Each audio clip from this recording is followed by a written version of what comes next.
ఇప్పుడు మనం ద్వాదశ రాశులు 2025వ సంవత్సరం సెప్టెంబర్ నెల 1వ తేదీ నుంచి 30వ తేదీ వరకు ద్వాదశ రాశులు 2వ రాశి వృషభ రాశి వారి జ్యోతిష్యం భూత భవిష్యత్తు వర్ధమానం ఎలా ఉందో, కళారంగం, ఆరోగ్య రంగం, ఉద్యోగ రంగం, అలాగే వారి మనసులో ఉన్న ఆలోచనలు, చేసే కార్యబలం గురించి మన జానకిరామ్ని అడిగి చూద్దామండి. ప్రశ్నశాస్త్రంలో వారి భూత భవిష్యత్తు వర్ధమానం ఎలా ఉందో చూడు. జానకిరామ్, వృషభ రాశి వారి జాతకం, ప్రయత్న, యోగం, బలం, తలించిన కార్యం, అనుకున్న కోరిక ఎలా ఉంది, చేసే పనిది ఎలా ఉంది, నమ్మిన పనిది ఎట్లా ఉంది, ధన విషయంది ఎట్లా ఉంది, రుణ విషయంది ఎలా ఉంది చూడు. ఈ వృషభ రాశి వారి జాతకానికి మాత్రం విజయవాడ కనకదుర్గమ్మ వచ్చిందండి. అమ్మదయ ఉంటే అన్నీ ఉన్నట్లే అండి. చాలా వరకు శుభకరం ఉంటుంది వీరి జాతక బలానికి. అలాగే వీరి జాతక బలంలో చూడాలంటే మాత్రం ఆ సీతారామచంద్రుడు వచ్చినండి, సీతమ్మ వారు వచ్చింది. అలాగే వీరి జాతకానికి రాముడు వచ్చిండు, లక్ష్మణుడు వచ్చిండు, ఆంజనేయ స్వామి వచ్చిండు. వృషభ రాశి వారికి మాత్రం చాలా వరకు శుభకరమైన యోగం ఉన్నదండి వారి జాతక బలానికి. అమ్మవారు కనకదుర్గమ్మ వారు వచ్చిండ్రు. ఆదాయం ఖర్చు సరి సమానం ఉంటుంది వారి జాతక బలానికి. సాయం చేసేది నలుగురు, ఇబ్బంది పెట్టేది మాత్రం 8 మంది. అలాగే వీరి జాతక బలానికి చూడాలంటే నవగ్రహాల్లో వీరికి 6 గ్రహాలు అనుకూలంగా ఉన్నాయండి, 3 గ్రహాలు అనుకూలంగా లేవు. 6 గ్రహాలు అంటే మాత్రం శుక్రగ్రహం, శనిగ్రహం, గురుగ్రహం, రావుగ్రహం, కేతుగ్రహం, ఈ 5 గ్రహాలు. అలాగే చంద్రగ్రహం అనుకూలంగా ఉన్నదండి. మిగతా కుజగ్రహం అనుకూలంగా లేదు, రవిగ్రహం అనుకూలంగా లేదు. అలాగే వీరి జాతక బలానికి చూడాలంటే మాత్రం బుధగ్రహం అనుకూలంగా లేదు కాబట్టి చాలా ఇబ్బందికరమైన పరిస్థితి ఉంటుందండి. శుక్రగ్రహం అనుకూలం ఉన్నందువలన మాత్రం అమ్మవారిని పూజ చేయటం చాలా వరకు మంచిది. స్త్రీలు చేయొచ్చు, పురుషులు చేయొచ్చు, పిల్లలు చేయొచ్చు, పెద్దలు చేయొచ్చు, ఎవరైనా చేయొచ్చు అండి. వయసుతో సంబంధం లేదు. విజయవాడ కనకదుర్గమ్మని చేయొచ్చు, లేదా మాత్రం కులదేవతని ఆరాధన చేయొచ్చు. మంచి జరిగే అవకాశం ఉంటుంది.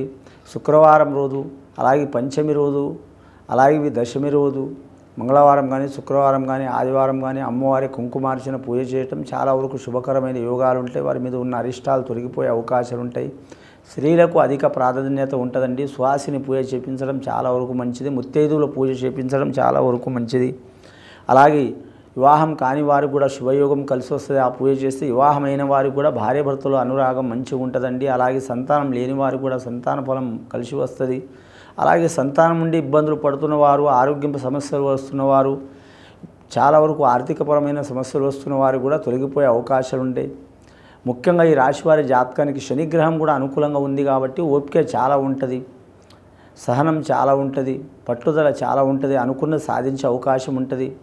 కానీ మాట వీరి సామాన్యంగా ఎవరికి ఎవరు ఇస్తే మాత్రం తప్పరు. వీరి జాతకంలో చూడాలంటే రోహిణి నక్షత్రం వారికి అనుకూలమైన యోగం ఉందండి. రోహిణి నక్షత్రం వారు శ్రీకృష్ణుడు పుట్టిన జన్మస్థాన నక్షత్రం అండి. రోహిణి నక్షత్రం వారు మాత్రం ఖచ్చితంగా రాముల వారిని పూజ చేయటం, అలాగే శ్రీకృష్ణుని ఆరాధన చేయటం. అలాగే వీరి జాతక బలానికి చూడాలంటే మాత్రం హయగ్రీవ దేవుడిని ఆరాధన చేయటం, దక్షిణమూర్తిని ఆరాధన చేయటం చాలా వరకు మంచిదండి. కానీ మాత్రం ముఖ్యంగా వ్యాపారస్తులకు మాత్రం గడ్డు కాలం ఉంటుందండి. ఉద్యోగస్తులకు మాత్రం కొన్ని ఆటంకాలు, చిక్కులు, చికాకులు కలుగుతాయి. కాంట్రాక్ట్ రంగంలో ఉద్యోగం చేస్తున్న వారు కలిసి వచ్చే అవకాశాలు ఉంటాయి. అలాగే మాత్రం ఉద్యోగం బదిలీ కోరే వారికి తప్పకుండా వారి కోరిక నెరవేరే అవకాశం ఉంటుంది. అలాగే వీరి జ్యోతిష బలంలో చూడాలంటే మాత్రం ఏరే ప్రాంతంలో బదిలీ కావాలనుకునే వారికి అనుకున్న పని జయమయ్యే అవకాశం ఉంటుంది. ఉద్యోగం చేస్తున్న కాడ బాసులతో కావచ్చు, లేదా కొలీగ్స్తో కావచ్చు, ఏమైనా విరోధాలు, చిక్కులు, చికాకులు ఉంటే తొలగిపోయే అవకాశాలు ఉంటాయి. ముఖ్యంగా ఈ రాశివారి జాతకంలో చూడాలంటే చంద్రగ్రహణ టైంలో మాత్రం స్త్రీలకు మాత్రం ఇబ్బందికరమైన పరిస్థితి ఉంటుందండి. బాలలకు ఇబ్బందికరమైన పరిస్థితి ఉంటుంది. కాబట్టి ఖచ్చితంగా చంద్రగ్రహణం ముందు రోజు మాత్రం చాలా వరకు మాత్రం జాగ్రత్త పాటించాలండి. మరి కులదేవతని ఆరాధన చేయటం, అలాగే సర్వదేవతల్ని పూజ చేయటం చాలా వరకు మంచిది వారి జాతక బలంలో. ముఖ్యంగా మాత్రం మీరు ఎవరికి చంద్రగ్రహణం అయిపోయిన తర్వాత మాత్రం ఒక 2 రోజుల తర్వాత మాత్రం వీరు బియ్యం కానీ, ముత్యం కానీ, అలాగే తెల్లటి వస్త్రం కానీ దానం చేయటం వీరి మీద చాలా వరకు మంచి ప్రభావం చూపించే అవకాశం ఉంటుందండి. ముఖ్యంగా ఈ రాశివారి జాతకంలో చెప్పాలంటే కళాకారులకు మాత్రం తిరిగి ఉండదండి. శుక్రగ్రహం బాగుంది. నిర్మాతలు కావచ్చు, డైరెక్టర్లు కావచ్చు, సంగీత కళాకారులు కావచ్చు, గీత రచయిత రాసేవారు కావచ్చు, అలాగే వీరి జాతకంలో సాంకేతిక నిపుణులు కావచ్చు, అలాగే మాత్రం జూనియర్ ఆర్టిస్టులు కావచ్చు, కెమెరామ్యాన్స్ కావచ్చు, ఇక చాలామంది ఉంటారండి కళాకారులు మాత్రం. ముఖ్యంగా టీవీ కళాకారులు కావచ్చు, కానీ సినీ కళాకారులు కావచ్చు, రంగస్థల కళాకారులు కావచ్చు, వాళ్ళకి కలిసి వచ్చే అవకాశం ఉంటుంది. కానీ అమ్మదయ ఉంటే అన్నీ ఉన్నట్లే అంటే ఆ విజయవాడ కనకదుర్గమ్మని పూజ చేయటం చాలా వరకు మంచిది. లేదా గాయత్రి మాతని, లేదా లక్ష్మీదేవతని, సరస్వతి దేవతని, అలాగే మాత్రం చాలా వరకు మాత్రం కులదేవతలు కూడా ఉంటారండి.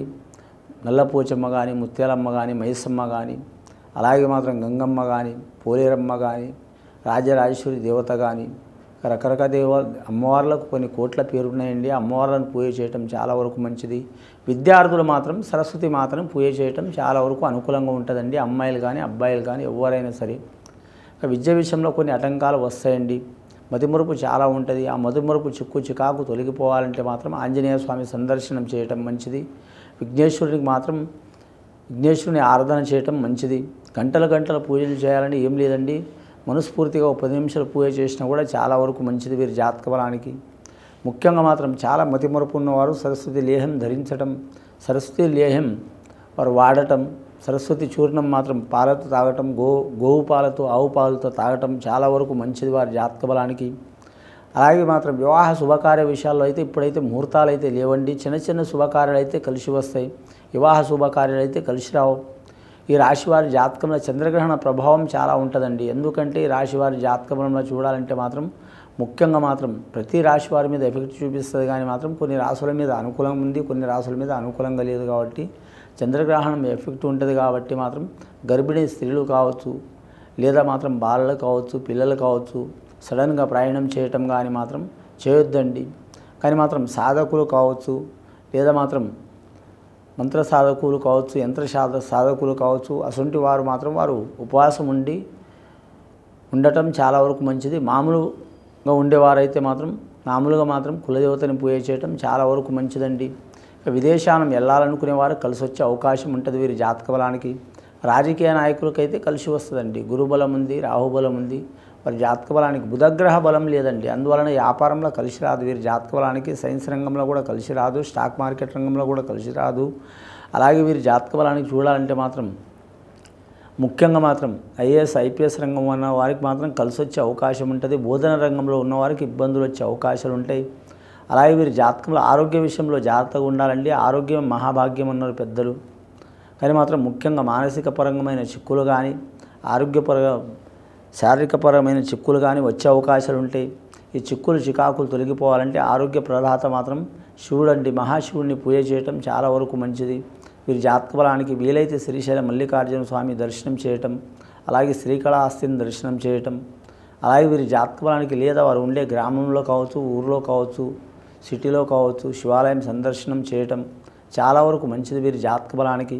వీరికి ఆకస్మికంగా మాత్రం దూరదేశ ప్రయాణమయ్యే అవకాశం ఉంది. అలాగే వీరి జాతక బలానికి మాత్రం రాహుగ్రహం మంచిగా ఉంది కాబట్టి ఎక్కడ పోయిన అనుకున్నది సాధించే అవకాశం ఉంటుంది. కానీ ఇంట్లో మాత్రం ప్రశాంతత ఉండదు. ముఖ్యంగా ఉద్యోగ ప్రయత్నం చేస్తున్న వారు నిరుద్యోగులు శుభవార్త వినే అవకాశం ఉంటుందండి. రాష్ట్రపరంగా మాత్రం, దేశపరంగా మాత్రం, ముఖ్యంగా కేంద్రపరంగా మాత్రం కలిసి వచ్చే అవకాశాలు ఉంటాయి వీరి జాతక బలానికి. కానీ కొత్తగా కొన్ని పనులు మొదలుపెట్టేవారు మాత్రం ఖచ్చితంగా మాత్రం కొన్ని జాగ్రత్తలు తీసుకోవాలండి. పెద్దల మాట ప్రకారం నడవాలండి. నడిస్తే వారు కలిసి వచ్చే అవకాశాలు ఉన్నాయి. కానీ స్వతాబుద్ధి మీద నడిస్తే ఇబ్బందులు వచ్చే అవకాశాలు ఉన్నాయండి. ఇది విని చూసి ఆచరించే వారికి గొప్ప ఫలితాలు కలుగుతాయండి. శుభం భూయత్.